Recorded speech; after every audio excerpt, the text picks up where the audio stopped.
Hi guys, Jason here. Welcome to the channel. It's a 1983 100 watt, obviously a JCM800. It's a 2203 circuit, obviously, just with the two inputs, the high and the low.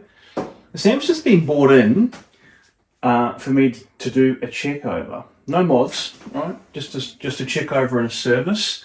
Quite a few guys have reached out to me since I posted a couple of recent videos on these old Marshalls, and I kind of made the comment that, 9 out of 10 that I see here have been modded in some way. So a couple of guys are sending their amps in just for me to check over. And what I want to show you about this amp, I haven't opened it up yet, but on inspection on the rear, let me just turn this around. Pretty interesting, right? Now, we don't see a lot of these in Australia like this, right? It's a fixed, a hardwired power connector, no IEC socket, and this mains select switch. I'll bring the camera in so you can have a closer look at it. So let's have a look on inspection here. What's really interesting, you see these black crosses on the panel. This is factory, right? It hasn't been modded, obviously. But these are the screw holes, guides if you like, or markers for where the screw holes would go for a standard IEC socket. I have not seen one of these in Oz before. I think this amp is an international amp that's been imported somewhere in its life, perhaps Canada. I've kind of seen a few pictures on the internet of amps like this, the 800s, with this kind of setup. Now, you can see here also drill guides on the faceplate for where you would normally see one of these, right? You'd see one of these normal kind of Marshall circular selectors. Very common to see a mains select, as it says here, but with one of these circular selectors, so you could go, 120, 220, 240, whatever the case may be. So this has got a switch which looks pretty weird. Doesn't even say how to set it. Right, there's no indication on here whether you set it up or down. I think this might be a mains polarity switch, perhaps switching between neutral and live. I don't know. I'm going to open it up and have a look. So I thought this was interesting enough. I'd roll the tape, and you guys can discover this one with me. All right, let's open this bad boy up. See what we've got here. You can normally tell whether an amp's been heavily modded or worked on over its life by the condition of these screws. And if these screws on the back panel, and particularly the bolts holding in the chassis on the underneath, if they've all been kind of stripped of their the Phillips head on them, normally a pretty good indicator that the amp's been worked on a lot. This one looks pretty clean, if I'm honest. Right, okay. Definitely been recapped. Those are JJ's. JJ can caps, original transformers. They look all good. These are not original EL34s. They don't look like got a bit of age on them, and that's not original either. Polish, made in Poland. Wow. Okay. Right.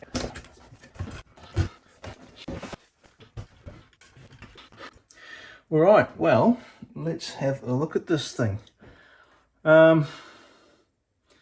I'm just glancing through this board here, and it looks pretty clean. Now, I can see the only, let's call it a mod,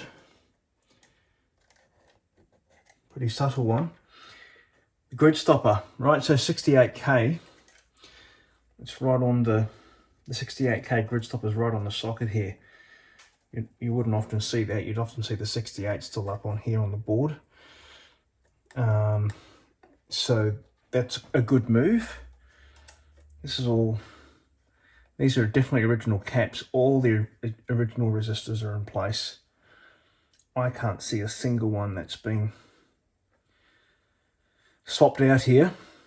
I will give this, in terms of the service, I'll go through and I measure all these, right, just to make sure that they're still, here's the 100k on here, B2A and B. I will measure the resistances, because these old carbon films can actually drift.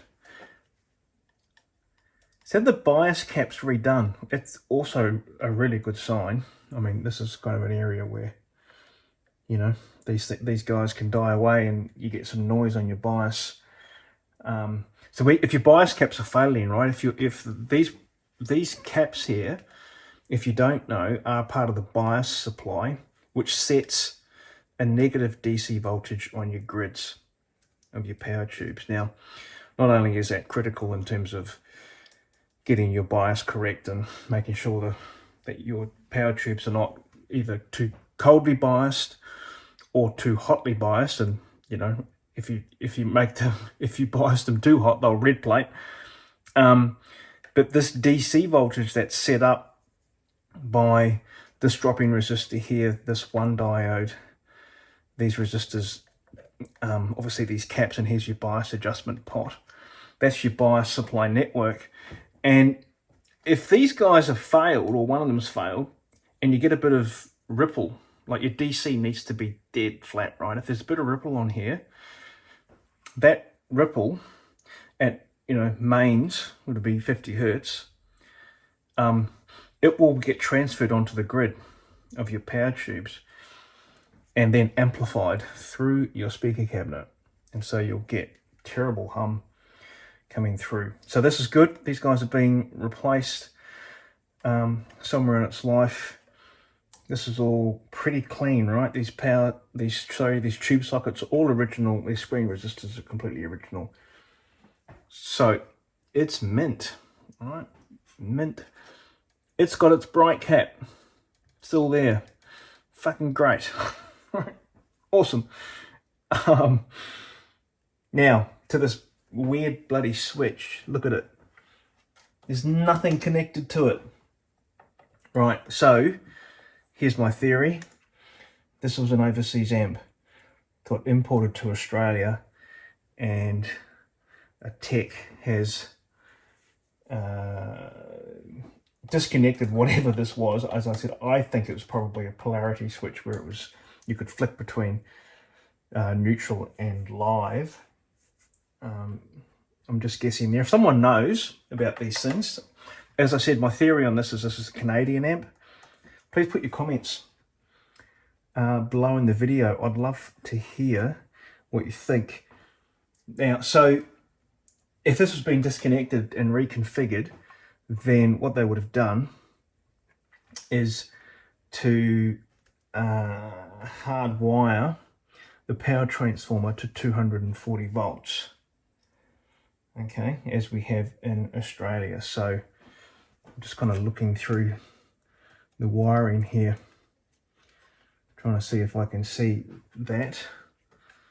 Not overly clear. There's your high voltage secondaries here, which come onto the standby switch and then move over here to the rectifiers. Obviously we have a earth mains standalone coming from our 3-pin plug here, right? There's our live and neutral to the power switch, and then what we've got here is the input on the primary side of the power transformer. So we've got an orange and a yellow, and those guys are going, the orange is coming off here, right, which is part of the secondary. So my guess is underneath here, and it looks like I can kind of see it, is the other, I can feel it. The other taps on the primary, on the power transformer, are tapped off and wound up underneath here, so they're just safely put away. All right, so I'm going to crank this up. well, turn it on, crank it up, turn it on, check out the voltages after I've kind of done a rudimentary check of these resistances here. Okay, so the amp is powered on, but it's in standby. So I'm just connected to my Variac. First thing I'm going to do, I'm just going to check. I've got the meter on AC. I always just, you know, voltages vary a bit from day to day at the wall. So just use the Variac to get it onto 240 like that. And then let's go to DC. And we'll take it out of standby and we'll see what voltages we've got in this guy. One thing I will say is the PT is very silent, right? Some power transformers, even modern, new aftermarket power transformers, they have mechanical hum. It can be a bit annoying. This one is pretty quiet, which is also good. So I've just come out of standby there, and we're going to go straight to pin 3 on one of these power tubes, which will be our plate voltage. I've also got my bias probe connected, so we'll bring that into the picture. I'm not too sure if that's coming out on the video, but you can see we've got 33 milliamps there, which is kind of exactly what I'd expect or hope for if I was to guess. So let's have a look. 462. All right, pretty good. It's right on the money for an old 8300 watt. There's our screen pin. All right. There's a B+ supply here. 462.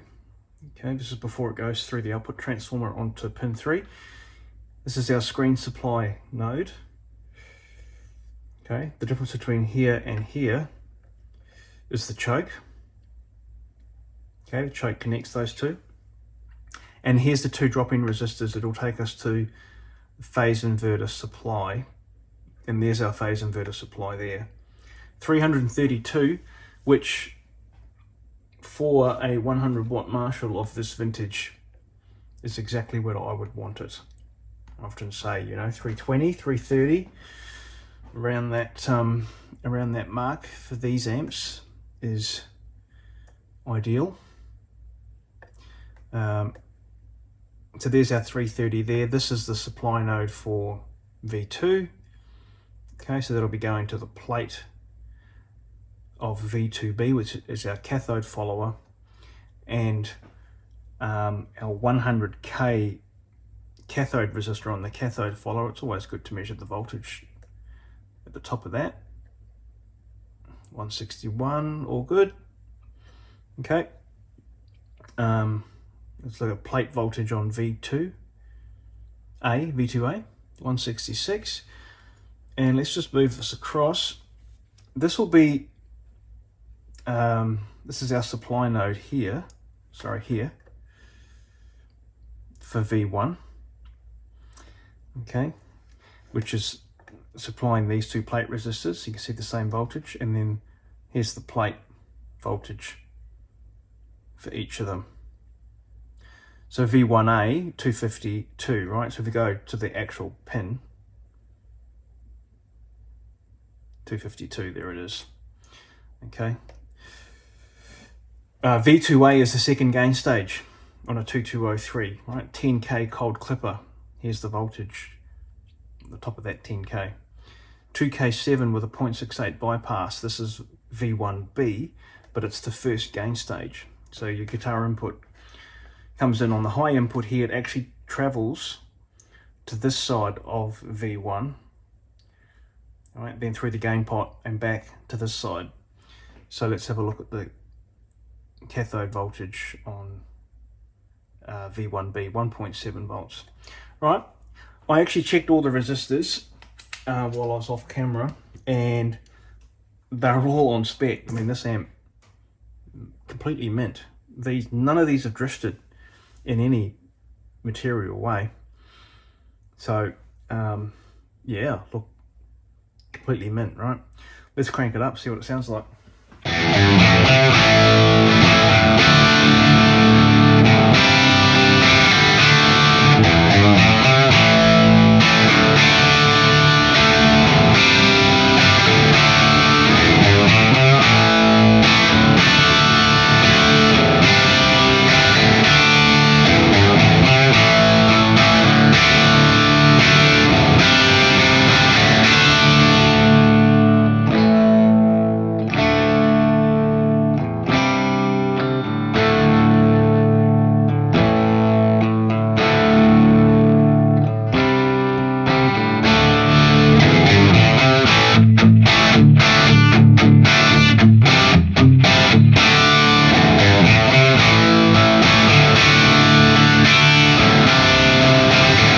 You just gotta love the sound of these 2203s. That is just sound of rock and roll, isn't it? And this one is super clean. It just sounds great.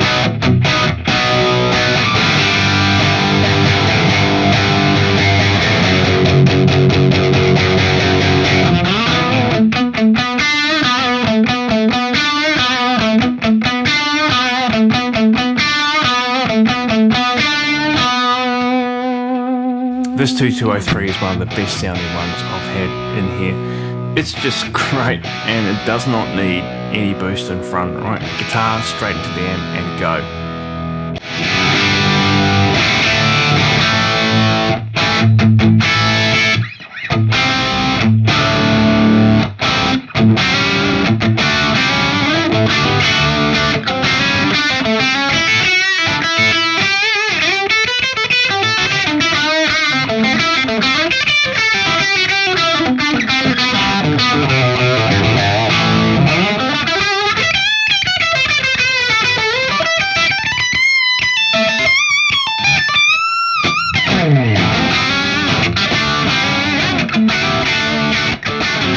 And just a reminder, please subscribe to my channel if you haven't yet. Hit the thumbs up on this video.